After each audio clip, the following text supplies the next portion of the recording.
ሰላም ጤና ይስጥልን። ይህ ኢትዮ ኤርላይንስ ነው። በዛሬው ዕለት በኢትዮጵያ ፖለቲካዊ ሰማይ ስር እጅግ አስደንጋጭና ሀገራዊ መረጋጋትን የሚፈትኑ መረጃዎች ወጥተዋል። በቅድሚያም አርዕስተ ዜናዎቹን እናሰማችሁ። በኢትዮጵያ መንግስትና በዜጎች መካከል እየሰፋ የመጣው ልዩነት የሚያሳይ መግለጫ ከአሜሪካ ወጥቷል። የኢትዮጵያ መንግስት ስነ ጥበብንና ሙዚቃን እንደ ወንጀል መቆጣጠሪያ መሳሪያ እየተጠቀመ መሆኑን የአሜሪካ ኢትዮጵያ ሕዝብ ግንኙነት ኮሚቴ ኤፓክ ባወጣው መግለጫ አጥብቆ አውግዟል። ኮሚቴው እንዳለው ዲሞክራሲያዊ ሊሆን የሚገባው ምርጫ ይልቁንም ህዝብን ለማፈንና ለመቆጣጠር እየዋለ ይገኛል ብሏል። ለዚህ ፖለቲካዊ ውጥረት ማዕከል የሆነው የድምፃዊ ቴዲ አፍሮ አዲሱ ኢትዮሪካ አልበም ሲሆን አልበሙን በማዳመጥ ብቻ ወጣቶች የአክራሪዎች ተባባሪ ተብለው ለእስር እየተዳረጉ መሆናቸው ተሰምቷል።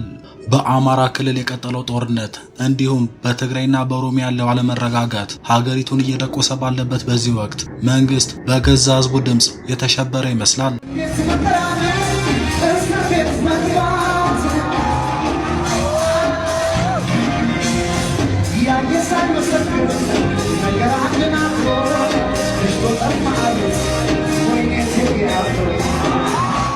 የዛሬው ዘገባችን የኤፓክን ሙሉ መግለጫና በአዲስ አበባ የታሰሩ ተማሪዎችን ሁኔታ በዝርዝር ይዳስሳል። ዛሬ በኢትዮጵያ ፖለቲካ ውስጥ ትልቅ መነጋገር የሆነ መረጃ ወጥቷል። ታዋቂው የፖለቲካ አክቲቪስት ጀዋር መሐመድ 120 ማፊያ ስለሚባለው ስብስብና የብሔራዊ ደህንነት መረጃ ስላደረገው ሚስጥራዊ ምርመራ የሚገልጽ ባለ 129 ገጽ ሰነድ እጄ ገብቷል ሲል ይፋ አድርጓል። ሪፖርቱ ለጠቅላይ ሚኒስትሩ ቢቀርብም ስርዓቱን ያናጋል በሚል እርምጃ ሳይወሰድ መቆየቱንና ምርመራውን ያካሄዱ የደህንነት አባላት መገደላቸውን ጀዋር አጋልጧል። የማፊያ ቡድኑ በመንግስት መዋቅር ውስጥ ያለውን ጥልቅ ተጽዕኖ የሚያሳይ አስደንጋጭ ዝርዝር መረጃ ይዘንላችሁ ቀርበናል። በአማራ ክልል የሚደረገው ውጊያና የቀጠለው ደም አፋሳሽ ጦርነት አሁንም የቀጠለ ሲሆን በትግራይ ዳግም እያቆጠቆጠ ያለው ውጥረት ብዙዎችን አስክቷል።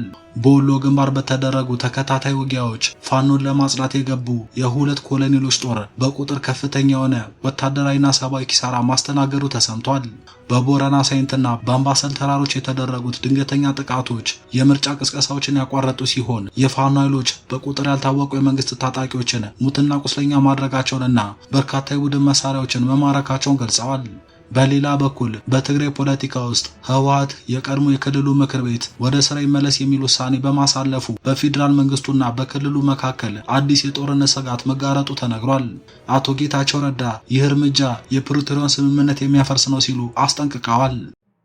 እነዚህንና ሌሎች ዝርዝር መረጃዎችን ይዘንላችሁ ቀርበናል። እስከ መጨረሻው አብራችሁን ቆዩ። ለቻናላችን አዲስ ከሆኑ ቪዲዮ ላይክ እና ሼር፣ ቻናሉን ደግሞ ሰብስክራይብ በማድረግና የዶል ምልክቷን በመጫን ትኩስና አዳዲስ መረጃዎችን ያገኙ እያለን ወደ ዝርዝሩ አለፍን።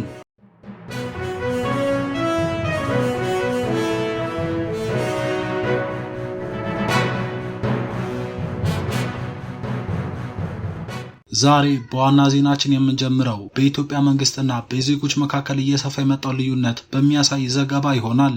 ምርጫውን ተከትሎ የኢትዮጵያ መንግስት ስነ ጥበብንና ሙዚቃን እንደ ወንጀል መቆጣጠሪያ መሳሪያ እየተጠቀመባቸው መሆኑን የአሜሪካ ኢትዮጵያ የህዝብ ግንኙነት ኮሚቴ ባወጣው መግለጫ አውግዟል።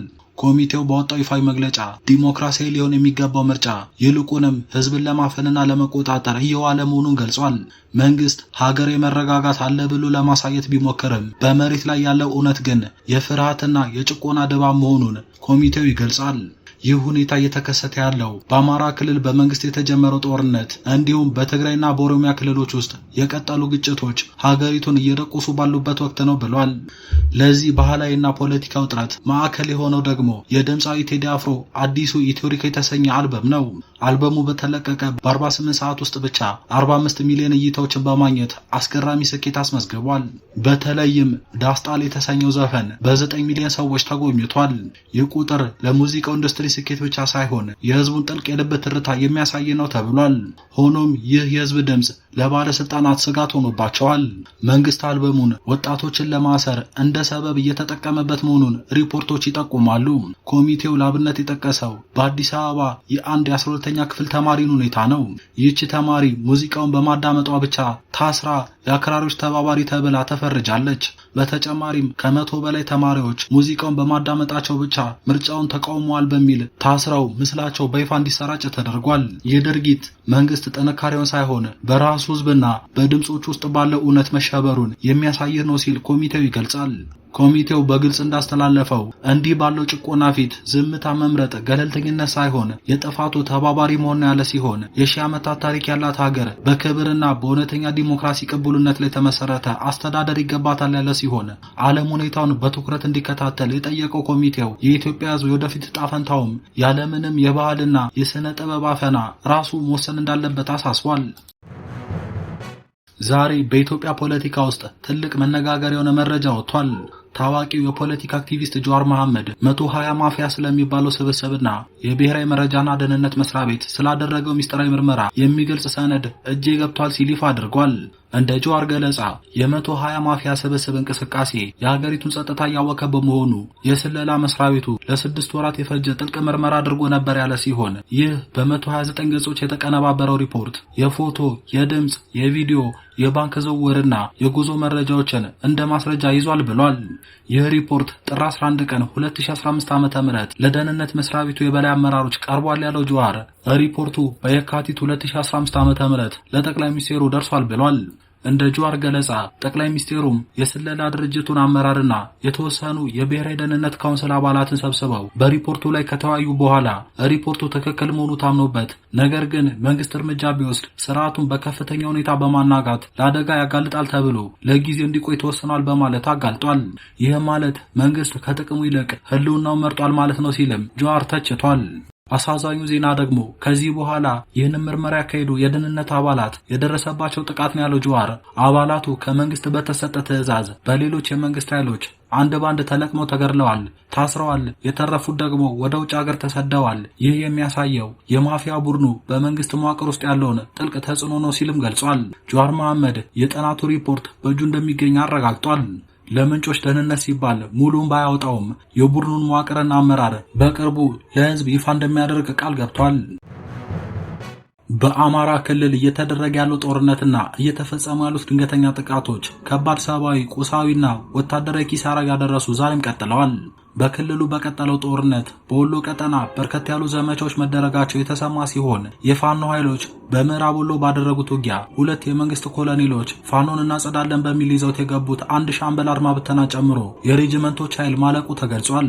በምዕራብ ወሎ ቦረና ሳይንት በተለያዩ ግንባሮች በተከታታይ ቀናት በተደረገ ውጊያ 2 ኮሎኔሎች እየመሩ ይዞት የገቡት ኃይል ፋኖን ማጽዳትና መቆጣጠር፣ የምርጫ ስራዎችን የሚያወክ እንቅስቃሴን ቀድሞ መቆጣጠር በሚል ሰፊ ዝግጅት በማድረግ ከመካነ ሰላም እስከ ሰኞ ገበያ በታ ተብሎ የሚጠራው ቦታ ድረስ በተደረገ ተከታታይ ዘመቻ በቁጥር ያልታወቀ መከላከያ፣ አድማ ብተናና ሚሊሻ ከባድ ወታደራዊ፣ ሰብአዊና ቁሳዊ ኪሳራ ማስተናገዱ ተሰምቷል።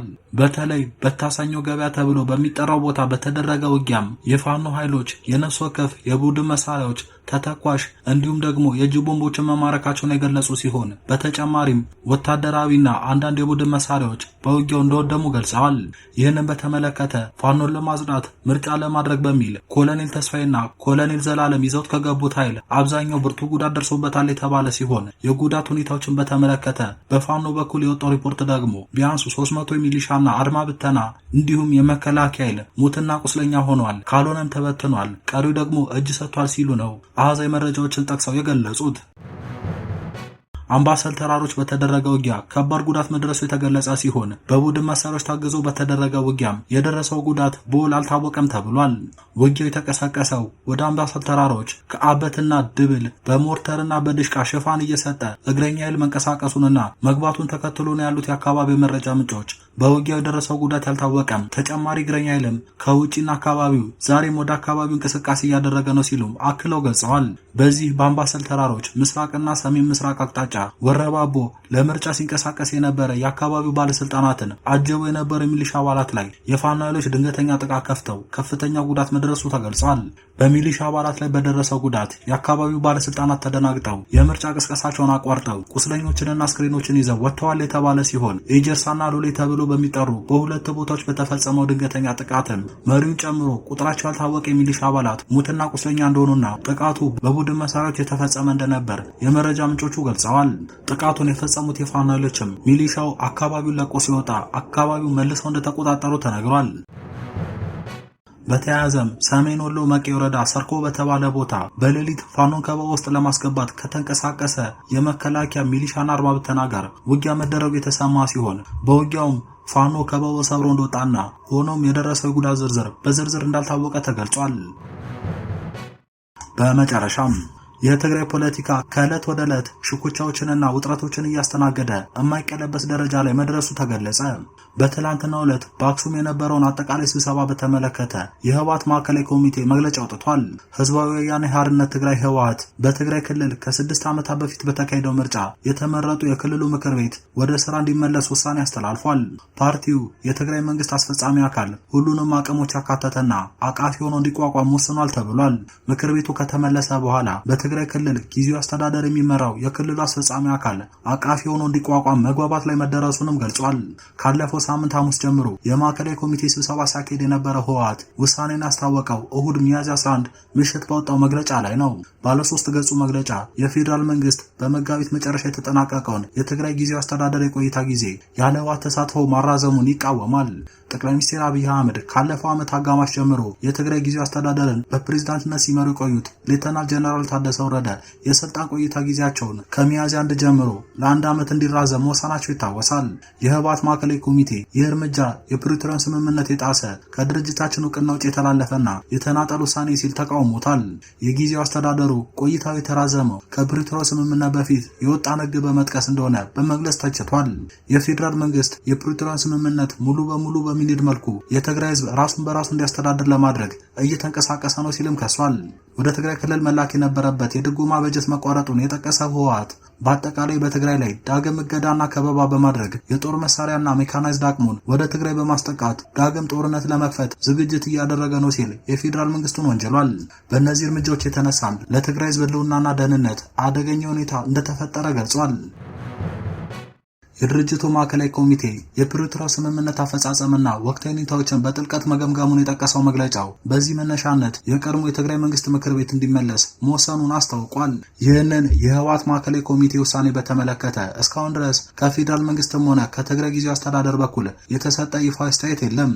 ከህወሓት በተቃራኒ የተሰለፉ የቀድሞ የድርጅቱ አመራሮች ግን ውሳኔው ጦርነትን የሚቀሰቀስ እንደሆነ በመግለጽ ተቃውሟቸውን አሰምተዋል። ከእነዚህ ውስጥ አንዱ የሆኑት የጠቅላይ ሚኒስትር አብይ አህመድ የምስራቅ አፍሪካ ጉዳዮች አማካሪ አቶ ጌታቸው ረዳ ህወሓት በዚህ ውሳኔው የፕሪቶሪያን ስምምነት የሚያፈርስ ተግባራዊ እርምጃ ወስዷል ብለዋል። ጌታቸው የፕሪቶሪያ ስምምነትና ከጦርነት በኋላ የተዘረጋውን ደካማ ስርዓት የሚያፈርስ ማንኛውንም የተናጠል ውሳኔ በክልላዊ ተዋናዮች መካከል ብቻ ሳይሆን ከራሱ ከፌዴራል መንግስት ጋር እንደ አዲስ ግጭት እንዲቀሰቅስ የማድረግ እድል አለው ሲሉ አስጠንቅቀዋል። ክቡራን ተመልካቾች ለዛሬ ያዝንላችሁ መረጃዎች እነዚህን ይመስሉ ነበር። በኢትዮጵያ ወቅታዊ ሁኔታ በወሎ ግንባር ስላለው ውጊያም ሆነ በትግራይ እየታየ ስላለው አዲስ የፖለቲካ ፍጥጫ የእናንተ አስተያየት ምንድን ነው? ጀዋር መሐመድ ይፋ ያደረገው የ120 ማፊያ ሪፖርትስ በሀገሪቱ ቀጣይ ዕጣ ፈንታ ላይ ምን አይነት ተጽዕኖ ያመጣል ብላችሁ ታስባላችሁ? ያላችሁን ሀሳብ በኮሜንት መስጫው ላይ አጋሩን። መረጃው ለሌሎች እንዲደርስ ቪዲዮ ላይክ ማድረጋችሁን አትርሱ። አዲስና ያልተሰሙ መረጃዎች በፍጥነት እንዲደርሷችሁ ደግሞ ቻናላችንን ሰብስክራይብ በማድረግ የደወል ምልክቷን ይጫኑ። ስለተከታተላችሁን እናመሰግናለን። በሌላ ዘገባ እስከምንገናኝ ሰላም ቆዩ።